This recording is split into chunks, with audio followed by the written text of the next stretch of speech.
Hi friends, good morning. કેમ છો? મજામાં જશો બધાને. જય માતાજી. મારા નવા બ્લોગમાં આપનું હાર્દિક સ્વાગત છે. તો આજે હું તમને દેશી પિઝા બતાડું છું. અમારા દેશી પિઝા કેવી રીતે બને ને, અને મારી ફ્રેન્ડ છે ને ગાંડી હાવ બનાવે પિઝા.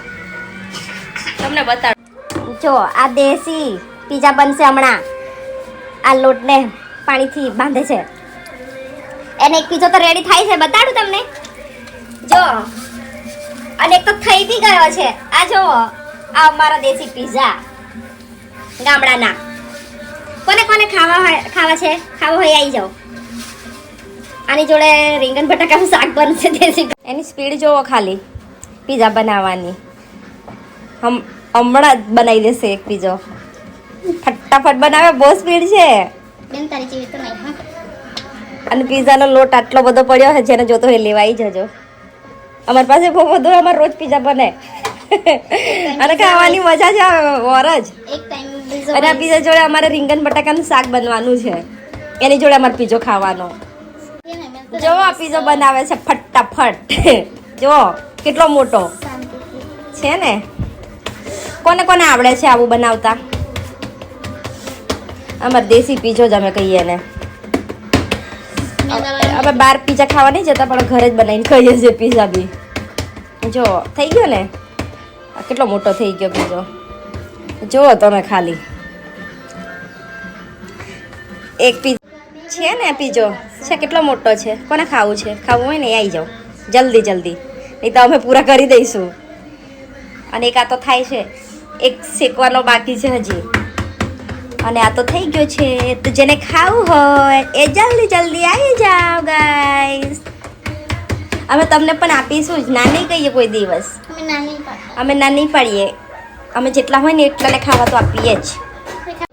છે ને પીઝો છે કેટલો મોટો છે. કોને ખાવું છે? ખાવું હોય ને આવી જાઓ જલ્દી. નહીં તો અમે પૂરા કરી દઈશું. અને એક આ તો થાય છે, એક શેકવાનો બાકી છે હજી. અને આ તો થઈ ગયો છે.